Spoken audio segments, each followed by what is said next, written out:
कहानी की शुरुआत होती है अंतरिक्ष में, जहाँ एक अनजान उड़ने वाली चीज धरती की तरफ तेजी से बढ़ रही थी। पृथ्वी के एटमॉस्फेयर को पार करने के बाद वो सीधा जॉश नाम के एक लड़के के बेडरूम की खिड़की की तरफ आई, जहाँ जॉश अपने टेलीस्कोप से आसमान को देख रहा था। अचानक से उस चीज को देखकर जॉश घबरा गया, लेकिन वक्त रहते साइड हटकर उसने खुद को बचा लिया। फिर वो चीज कमरे में इधर उधर टकराती हुई सीधा उसके एक्वेरियम में जा गिरी। टकराने की आवाज सुनते ही उसकी माँ जीना वहाँ पर आ गई और जॉश ने उन्हें सब कुछ बताया, लेकिन उन्होंने यकीन नहीं किया और उसे सोने को कह दिया क्योंकि रात बहुत ज्यादा हो गई है। खैर, अपनी माँ के जाने के बाद जॉश दोबारा से उस अनजान चीज के पास गया और तब एक और अजीबोगरीब बात हुई। वो रहस्यमयी चीज धीरे धीरे एक्वेरियम का सारा पानी अपनी तरफ खींचने लगी, जैसे उसमें छोटा सा बवंडर बन रहा हो। अब इस बात को लगभग 3 महीने बीत चुके हैं और फिर एक दिन अचानक से स्टैच्यू ऑफ लिबर्टी के पास आसमान से एक बड़ा सा गोला आकर गिरा। लेकिन ये कोई मीटियोर नहीं था, बल्कि ये तो एक इंसान है जिसने सफेद सूट और टाई पहने हुए थे। वो देखने में बिल्कुल इंसानों जैसा था, लेकिन असल में एक बड़ा अजीब सा जीव था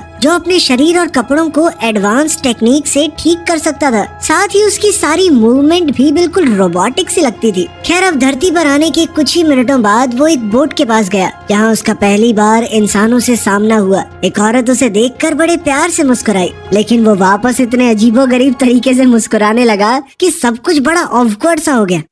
वहीं दूसरी ओर हम देखते हैं कि पुलिस स्टेशन में सार्जेंट ने अपने 2 ऑफिसर्स स्टीवी और ड्यूई को उस फायरबॉल की जांच के लिए भेजा, मगर उन्हें जरा भी अंदाजा नहीं था कि वो चीज अब न्यूयॉर्क में घूम रही है। वो जीव धीरे धीरे इंसानों के बारे में और जानकारी इकट्ठा कर रहा था। वो लोगों की हरकतें कॉपी करता, उनके हाव भाव देखता। वो ऐसे ही एक परिवार की तस्वीर के बीच में जाकर खड़ा हो गया और फिर सोप बबल्स बनाने वाली गुड़िया के साथ खेलने लगा। लेकिन फिर उससे एक गलती हो गई। सड़क पार करते वक्त वो ये नहीं जानता था कि सिग्नल रुकने के लिए था और तभी अचानक से एक गाड़ी ने उसे टक्कर मार दी, जिससे वो दूर जा गिरा। मगर यहाँ एक इत्तेफाक हुआ कि गाड़ी चलाने वाली जीना ही थी। वो तुरंत भागकर उसकी मदद करने आई, लेकिन उसके पैर टूट चुके थे। मगर वो बिना किसी दिक्कत के खड़ा हुआ और वहाँ से चला गया। और यही सच सामने आया। वो आदमी असल में कोई इंसान नहीं बल्कि एक स्पेसशिप था। उसे बहुत छोटे छोटे एलियन कंट्रोल कर रहे थे, जो दिखने में इंसानों जैसे ही थे, बस साइज में काफी ज्यादा छोटे थे। साथ ही उनके नाम उनकी यूनिफॉर्म्स के नंबर्स पर थे। उन सब का लीडर था उनका कैप्टन, जिसने इस शिप को अपनी ही शक्ल पर डिजाइन किया था। अब कैप्टन ने तुरंत डैमेज चेक किया और अपनी टीम को मरम्मत करने को कहा। फिर उसने सबको उनका मेन मिशन याद दिलाया, जो था धरती पर गिरे हुए उस ऑर्ब को वापस ले जाना। असल में उनके प्लेनेट, जिसका नाम नील है, उनके लिए समुद्र का नमक ही मेन एनर्जी का सोर्स था। खैर, उनकी किस्मत अच्छी थी क्योंकि जहाँ वो छुपे थे वही गली जॉश के घर के बिल्कुल पास थी। अभी तक वो ऑर्ब जॉश के पास ही था। जब जॉश स्कूल के लिए निकलने वाला था, तभी उसने खिड़की से उस अजीब आदमी को गली में खड़ा देखा। इस बारे में उसने तुरंत अपनी माँ को बताया। दोनों जल्दी से वहाँ गए और जीना ने उसे पहचान लिया कि ये तो वही आदमी है जिसे मैंने अपनी गाड़ी से टक्कर मार दी थी। वो फिर से उससे माफी मांगने लगी, लेकिन अंदर बैठे एलियंस के लिए ये पल काफी घबराहट भरा था, क्योंकि पहली बार उनकी किसी इंसान से बात हो रही थी। आखिरकार कैप्टन ने शिप का स्पीकर ऑन करके जीना से बात करने की कोशिश की, लेकिन स्पीकर की आवाज इतनी तेज थी कि जीना और जॉश दोनों के कानों में दर्द होने लगा। खैर, जल्दी ही क्रू ने इस दिक्कत को ठीक कर लिया और कैप्टन ने कहा कि मुझे आपकी माफी स्वीकार है। लेकिन जीना ने कहा कि नहीं, ऐसे नहीं, आप एक बार घर पे आइए, मैं आपको कॉफी पिलाती हूँ। जब वो वहाँ पहुँचे तो जीना ने उसे पानी का ग्लास दिया और उसका नाम पूछा। अब क्योंकि कैप्टन के पास कोई खास जवाब तैयार नहीं था, तो उसने नंबर 3 से पूछा कि जहाँ पर हम उतरे हैं, इस जगह पर सबसे आम नाम कौन सा है। जिसके बाद उसने अपना नाम डेव बताया। फिर दोनों की बातचीत चल ही रही थी कि तभी अचानक एक कबर्ड में डेव को जॉश की एक तस्वीर दिखी, जिसमें उसके हाथ में वही ऑर्ब था। अब उसे अपनी मंजिल मिल चुकी थी। उसने जीना से अलविदा कहा और सीधा लड़के को ढूंढने निकल पड़ा। मगर स्कूल जाते वक्त डेव का कोट पैंट लोगों का काफी ध्यान खींच रहा था। ये सब देखकर कैप्टन ने ऑर्डर दिया कि हमें अपना हुलिया बदलना पड़ेगा। फिर क्रू उसे कपड़ों की दुकान पर ले गया। वहाँ एक शर्ट चुनने के बाद टीम ने डेव को वो पहनाने की कोशिश की, लेकिन शिप के कंट्रोल अभी इस चीज के लिए तैयार नहीं थे। लेकिन कुछ ही पलों में डेव कपड़ों में बुरी तरह से फंस गया। वो खुद को निकालने की कोशिश करता रहा, लेकिन उल्टा और ज्यादा उलझ गया और इसी चक्कर में दुकान की चीजें गिराने लगा। खैर, फिर एक क्लर्क ने आकर उसकी मदद की और उसके लिए आरामदायक कपड़े निकाल दिए, लेकिन अभी उसने पैसे नहीं दिए थे। तब डेव ने अपने स्कैनर से पैसों का डिजाइन कॉपी किया और जैसे ही वो फिटिंग रूम में गया, उसने बिल्कुल एग्जैक्ट कॉपी बना दी। हाँ, ये बात अलग है कि वो काफी अजीब सी जगह जगह से गिर रही थी। खैर अब नॉर्मल कपड़ों में क्रू फिर से जॉश को ढूंढने निकल पड़ा। उधर स्कूल में जॉश ऑब के साथ खेल रहा था, लेकिन उसकी क्लास का एक बदमाश बच्चा जबरदस्ती उससे वो चीज छीन कर ले गया। कुछ देर बाद डेव स्कूल पहुंचा और वो सीधा जॉश की क्लास में गया। दोनों ने बात की और जॉश ने बताया कि ऑब तो वो लड़का ले गया मुझसे, लेकिन वो अब जा चुका है। फिर दोनों ने मिलकर उसे ढूंढने का फैसला किया और उस दुकान पर गए जहाँ वो अक्सर जाता था, लेकिन वहाँ भी वो लड़का नहीं मिला। तभी अचानक से 2 हथियार बंद चोर वहाँ आ गए और सबको धमकाकर पैसे मांगने लगे। उन्होंने सबको जमीन पर लेटने को कहा और चेतावनी दी कि कोई चालाकी मत दिखाना। सब लोग डर कर उनकी बात मान गए सिवाय डेव के, जिसे अभी धमकी की भाषा पता नहीं थी और वो सीधा उन लोगों को देखता रहा। तभी चोर ने उन पर बंदूक तान दी, लेकिन ये देखकर नंबर 2 बहुत गुस्से में आ गया। उसने कैप्टन से कहा कि इन्हें तो सबक सिखाना चाहिए। वहीं दूसरी ओर चोर ने डेव को मुक्का मारने की कोशिश की, लेकिन डेव ने आसानी से उसका हाथ रोक लिया और चोर को पकड़कर सॉफ्ट ड्रिंक के ढेर पर फेंक दिया। वहीं दूसरा चोर तुरंत उसके सामने रिवॉल्वर तान कर खड़ा हो गया, लेकिन डेव ने सिर्फ अपनी उंगलियों के जोर से बंदूक की बैरल तोड़ डाली और उसे दूर फेंक दिया। ये देखकर चोर घबरा कर वहाँ से भाग गया कि ये पता नहीं शक्तिमान का भाई कहाँ से आ गया। इधर जॉश अपने नए दोस्त की पावर देखकर बहुत इम्प्रेस हो गया। उसने कहा कि तुम मम्मी को जानते ही हो, जब तक ऑब वापस नहीं मिल जाता तुम मेरे घर पर रह सकते हो। नंबर 2 को ये आइडिया बिल्कुल पसंद नहीं आया, लेकिन फिर कैप्टन ने समझाया कि ऑब ढूंढने के लिए हमें गाइड की जरूरत है, इसलिए वो जॉश के घर चल पड़े। इसके बाद जब जॉश ने डेव को एक हाथ से वीडियो गेम खेलते देखा तो वो और ज्यादा इम्प्रेस हो गया कि भाई अमेजिंग आदमी है तू तो। इसके कुछ ही देर बाद जीना घर वापस लौट आई और जॉश ने उसे सब कुछ बताया। तब जीना ने डेव का शुक्रिया अदा किया क्योंकि उसने उसके बेटे की जान बचाई थी और फिर उसे डिनर के लिए बुलाया। वहीं दूसरी ओर स्टैच्यू ऑफ लिबर्टी के पास पुलिस ऑफिसर्स ड्यूई और स्टीवी उस जगह की जांच कर रहे थे जहां वो आग का गोला गिरा था। सफाई करने के बाद जब उन्होंने प्लास्टर की मदद से उसका निशान बनाया तो ड्यूई ये देखकर हैरान रह गया कि गिरने वाली चीज की बनावट बिल्कुल एक इंसानी चेहरे जैसी है। उन्हें अभी तक ये समझ नहीं आया था कि ये चेहरा डेव का है, जो इस वक्त कहीं दूर जीना और जॉश के साथ डिनर कर रहा था। खाना खाने के बाद डेव की नजर दीवार पर लगी हुई एक तस्वीर पर पड़ी। कैप्टन ने पूछा कि ये क्या है, तो जीना ने बताया कि ये दिल की तस्वीर है जो इंसानों के सबसे खास एहसास यानी प्यार को दिखाती है। ये बात क्रू के लिए समझना आसान नहीं था, लेकिन जीना ने कहा कि एक दिन डेव खुद इसे महसूस करेगा। उनके बीच काफी अच्छी बातचीत हुई, लेकिन फिर डेव ने आराम करने के लिए वहाँ से निकलने का फैसला किया। कुछ देर बाद उसकी मुलाकात एक बेघर आदमी से हुई जिसने अपना इकलौता कंबल उसे दे दिया। उसके इस दया भाव ने हमारे छोटे एलियंस के दिल को छू लिया और अब डेव वहीं पर उस आदमी के पास लेट गया। इसके बाद हमारी शिप यानी कि डेव स्लीप मोड पर चला गया और बाकी क्रू भी सो गया, लेकिन कैप्टन और नंबर 3 अब भी इंसानों के बारे में जानने को उत्सुक थे। वो दोनों कॉकपिट में मिले जहाँ नंबर 3 ने बताया कि उसे एक ऐसी चीज मिली जो इंसान बहुत पसंद करते हैं। वो थी एक पुरानी क्रिसमस फिल्म जिसका नाम था इट्स अ वंडरफुल लाइफ। फिर दोनों ने मिलकर ये फिल्म देखी और उसे देखकर वो इतने इमोशनल हो गए कि एक बार को तो एक दूसरे के काफी करीब आ गए थे, लेकिन उन्होंने जैसे तैसे खुद को संभाला और दोबारा अपने मिशन पर ध्यान देने का फैसला किया।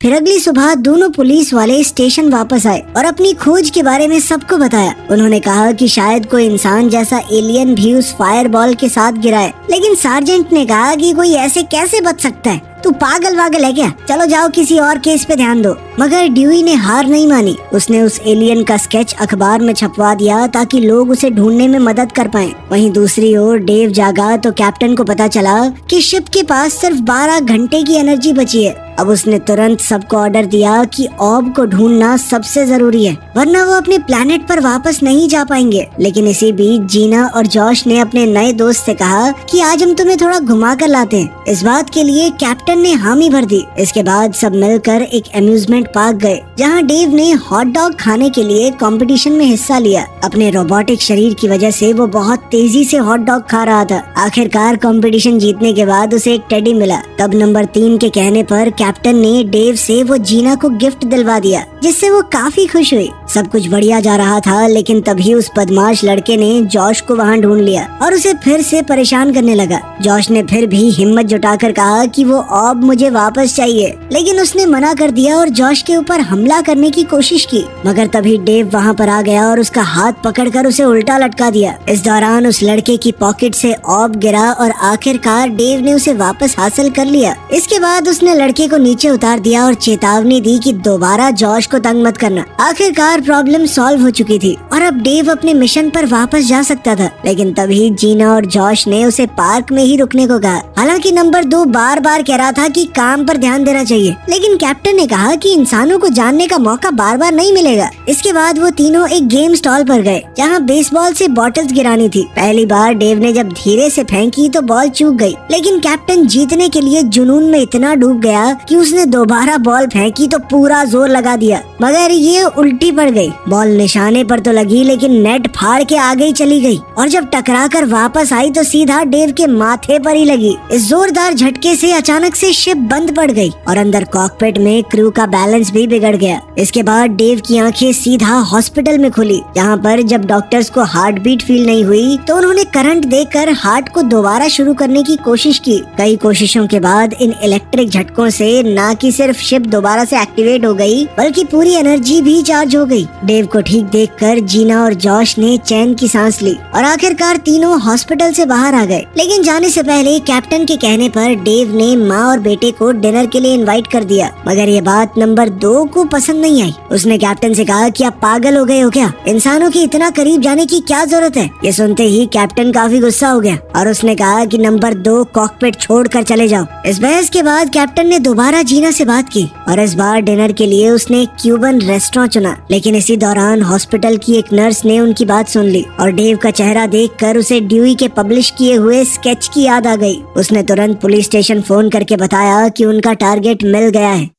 वहीं बाद में डेव, जीना और जॉश रेस्टोरेंट में आराम से खाना खा रहे थे और अंदर क्रू को भी सब में मजा ही आ रहा था। फिर कुछ देर बाद जीना डेव को डांस फ्लोर पर ले गई। तब कैप्टन ने शिप को कंट्रोल करते हुए डांस करने की कोशिश की, लेकिन वो डांस में बहुत कच्चा था। तभी नंबर 4 ने सामने आकर सबको दिखाया कि डांस किया कैसे जाता है। इस तरह माहौल फिर से मजेदार हो गया, लेकिन नंबर 2 को ये सब बिल्कुल पसंद नहीं आ रहा था। तब उसने चुपके से क्रू के कुछ मेंबर्स को साथ मिलाकर कैप्टन के खिलाफ बगावत की प्लानिंग शुरू कर दी। मानो इतना काफी नहीं था कि तभी ड्यूई और स्टीवी रेस्टोरेंट में पहुंच गए और डेव को गिरफ्तार कर लिया। फिर दोनों उसे इंटेरोगेशन रूम में ले गए ताकि पता लगा सकें कि वो असल में है क्या। उधर शिप के अंदर नंबर 2 और उसके ग्रुप ने कॉकपिट में पहुंचकर ऐलान किया कि अब वो इस मिशन को कंट्रोल करेंगे। जब कैप्टन ने इस बगावत को रोकने की कोशिश की तो नंबर 2 ने उसे दबा दिया और खुद को जहाज का नया कैप्टन घोषित कर दिया। उनके पास हथियार थे तो कोई कुछ कर नहीं पाया। अब अंदर क्रू के बीच टेंशन बढ़ती ही जा रही थी। बाहर स्टीवी डेव के जवाब का इंतजार करते करते थक गया था। उसने ड्यूई को बाहर बात करने के लिए बुलाया और फिर दोनों ये सोचने लगे कि डेव के साथ क्या किया जाए, मगर वो ये नहीं जानते थे कि अंदर जो टीम कमांड में थी अब वो बदल चुकी है। नए कैप्टन ने ऐलान किया कि अब एलियंस और इंसानों के बीच जंग शुरू हो चुकी है। कैप्टन के रोल में उसने अपना पहला ऑर्डर दिया कि डेव को यहाँ से बाहर निकालो। फिर उसने क्रू को डेव की उंगली में लगी हुई प्रोटॉन गन को एक्टिवेट करने को कहा। ये सुनते ही तुरंत ही शिप ने दीवार की तरफ निशाना साधकर एक जबरदस्त एनर्जी वेव फायर की। इस अचानक हुए हमले से पुलिस वाले बुरी तरह घबरा गए और बिना सोचे समझे उस पर गोलियां चलाने लगे। लेकिन डेव ने अपने सफेद सूट में लगी हुई हीट शील्ड को एक्टिवेट कर दिया, जिसने आसानी से सारे हमले रोक लिए। मगर पुलिस के साथ टकराव ने शिप के अंदर क्रू में अफरा तफरी मचा दी थी। खास करके नंबर 17 जो घबरा कर डेव के कान से बाहर कूद गया और सीधा एक कॉफी के कप में जा गिरा। उधर टकराव जारी रहा। पुलिस ने लगातार फायरिंग की, लेकिन शिप की प्रोटेक्टिव शील्ड के सामने वो कुछ नहीं कर पाए। खैर अब डेव फायर एग्जिट की तरफ बढ़ा, बिना जीना और जॉश से मिले। लेकिन अब नंबर 2 के कंट्रोल में उसने उन्हें नजरअंदाज कर दिया और वहाँ से बाहर निकलने के लिए दोबारा हमला कर दिया। मगर बाहर जाते ही और भी पुलिस गाड़ियों ने उसे घेर लिया। डेव ने उनमें से एक पर फायर किया। इस धमाके से गाड़ी उछल गई और एक पुलिस वाले पर गिरते गिरते बची। ये देखकर नंबर 2 को काफी मजा आया। उसे लग रहा था कि इंसानों को हराना तो बहुत आसान है, लेकिन अब बैटरी थोड़ी कम बची है, इसीलिए उसने नंबर 3 से कहा कि मुझे स्टैच्यू ऑफ लिबर्टी तक ले चलो। मगर नंबर 3 तो कॉकपिट छोड़कर कैप्टन के पास पहुंच गई थी। वहाँ उसने पहरा दे रहे गार्ड को बेहोश किया और जल्द ही कैप्टन को आजाद कर दिया। फिर दोनों ने मिलकर शिप को रोकने का प्लान बनाया ताकि कोई बड़ी तबाही न हो। लेकिन थोड़ी ही देर में और गार्ड्स आ गए और दोनों को पकड़कर कैबिन में ले गए। उसी पल नंबर 2 ने उन्हें देखते ही फैसला किया कि इन्हें शिप से बाहर फेंक दो। उसकी एक कमांड के साथ ही दोनों को डेव की नाक के जरिए बाहर फेंक दिया गया। अब बाहर निकलते ही उनकी मुश्किल और ज्यादा बढ़ गई। छोटे होने की वजह से वो इस जायंट्स की दुनिया में एकदम लाचार महसूस कर रहे थे खुद को। तभी अचानक एक बास्केटबॉल उनके पास आ गिरी और दोनों तुरंत वहाँ से भागने लगे कि कुचले जाएंगे। वो एक लैंप पोस्ट की तरफ दौड़े, लेकिन एक कुत्ते ने उन्हें सूंघ लिया। मजबूरी में फिर से दोनों को भागना पड़ा, लेकिन इस दौरान एक आदमी के ब्लोअर ने उन्हें इतनी जोर से उड़ा दिया कि दोनों अलग अलग जगह पर जा गिरे। एक तरफ कैप्टन फुटपाथ पर जा गिरा, लेकिन दूसरी तरफ नंबर 3 सड़क के बीचों बीच गिर गई थी। उसका पैर एक च्युइंगम में अटक गया था। अब कैप्टन तुरंत उसे बचाने के लिए दौड़ा, लेकिन तभी अचानक एक तेज रफ्तार टैक्सी उनकी तरफ आती दिखाई दी। बचने का कोई वक्त नहीं था, इसीलिए दोनों जमीन पर झुककर लेट गए। किस्मत से वो टायर के छोटे से गैप से भी छोटे थे और किसी तरह उनकी जान बच गई। इसके बाद दोनों ने डेव को ढूंढा और उसे सड़क पर चलते हुए देख लिया। उस तक पहुँचने के लिए कैप्टन ने एक प्लास्टिक की थैली को पकड़ लिया और हवा के सहारे दोनों उसकी तरफ उड़ने लगे। जैसे ही वो डेव के करीब पहुंचने वाले थे, तभी अचानक एक बस उस प्लास्टिक बैग से टकरा गई और दोनों उसकी विंडशील्ड पर चिपक गए। किस्मत से वो वाइपर के झटके से उछलकर सीधा डेव के जूते पर जा गिरे और फिर जल्दी जल्दी पैर से ऊपर चढ़ने लगे। अंदर नए कैप्टन नंबर 2 ने स्पीड बढ़ाने का ऑर्डर दिया, लेकिन बैटरी बहुत ज्यादा कम रह गई थी। तब उसने डेव की ताकत का इस्तेमाल करके चलती सड़क पर एक टैक्सी रोकी और ड्राइवर से कहा कि स्टैच्यू ऑफ लिबर्टी तक ले चलो मुझे। उधर पुलिस स्टेशन में स्टीवी ने बैकअप बुलाया, जबकि ड्यूई ने कॉफी कप उठाकर उसमें नंबर 17 को देखा। उसमें से छोटे से एलियन ने उसे सारी कहानी सच सच बता दी और अंत में पुलिस वाले ने उनकी मदद करने का फैसला किया। मगर इधर जीना, जॉश और मार्क भी डेव को ढूंढने निकल पड़े, क्योंकि जॉश को डर था कि उसका दोस्त मुश्किल में है। खैर आखिरकार डेव स्टैच्यू ऑफ लिबर्टी पहुंच गया था। ये वही जगह थी जहां से उसने धरती पर एंट्री ली थी। फिर नंबर 2 के कंट्रोल में आकर उसने ऑब को समुद्र के बीच में फेंकने का प्लान बनाया ताकि पानी से सारा नमक इकट्ठा किया जा सके। इस पर क्रू के बाकी मेंबर्स ने कहा कि ऐसा होने से प्लैनेट का बैलेंस बिगड़ सकता है, पूरी दुनिया खतरे में आ जाएगी। लेकिन नंबर 2 को इस बात से कोई फर्क नहीं पड़ता कि इंसान जिए या मरे। उसने सीधा ऑर्डर दिया कि ऑब को खुले समुद्र में फेंक दिया जाए। मगर खुशकिस्मती से कैप्टन और नंबर 3 समय रहते इंजन रूम में पहुंच गए और उन्होंने तुरंत डेव की सेकेंडरी कंट्रोल्स को एक्टिवेट कर दिया। इसके चलते शिप के पहले हाथ को दूसरे ने पकड़ लिया और उन्होंने अभी के लिए ऑब को फेंकने से रोक लिया। लेकिन नंबर 2 ने अभी भी हार नहीं मानी। उसने भी कंट्रोल्स से लड़ना शुरू कर दिया। इस झटके के बीच में शिप का कंट्रोल बिगड़ गया और ऑब डेव के हाथ से छूटकर सीधा समुद्र में जा गिरा। कुछ ही पलों में अपनी जबरदस्त ताकत से ऑर्ब ने एक बड़ा सा बवंडर बना दिया। अब धरती का अंत करीब लग रहा था, लेकिन कैप्टन तुरंत कॉकपिट में लौट कर आया और नंबर 2 को बाहर निकलने का हुक्म दिया। नंबर 2 ने उसे रोकने की कोशिश की, लेकिन इस बार क्रू ने असली कैप्टन का साथ दिया और उसे पकड़कर शिप के पिछले हिस्से में बंद कर दिया। अब कैप्टन ने दोबारा कंट्रोल संभाला, लेकिन ऑब अब भी समुद्र के पानी को खींच रहा था। आखिरकार अब सिर्फ एक ही रास्ता बचा था, डेव की बची हुई एनर्जी का इस्तेमाल करके ऑब को वापस खींचा जाए। लेकिन अगर उन्होंने ऐसा किया तो उनके पास अपने प्लेनेट पर वापस जाने के लिए एनर्जी नहीं बचेगी। इस मुश्किल फैसले के सामने कैप्टन और पूरे क्रू ने धरती को बचाने का चुनाव किया। इसके बाद बची हुई सारी एनर्जी डेव की बाईं बाजू में डाइवर्ट कर दी गई, जिसके जरिए उसने एक बेहद ताकतवर मैग्नेटिक फोर्स स्टार्ट की, जिसने ऑब को अपनी तरफ खींच लिया। इसके बाद डेव ने तुरंत उसे स्पेस में फेंक दिया और आखिरकार इस तरह धरती की तबाही बच गई।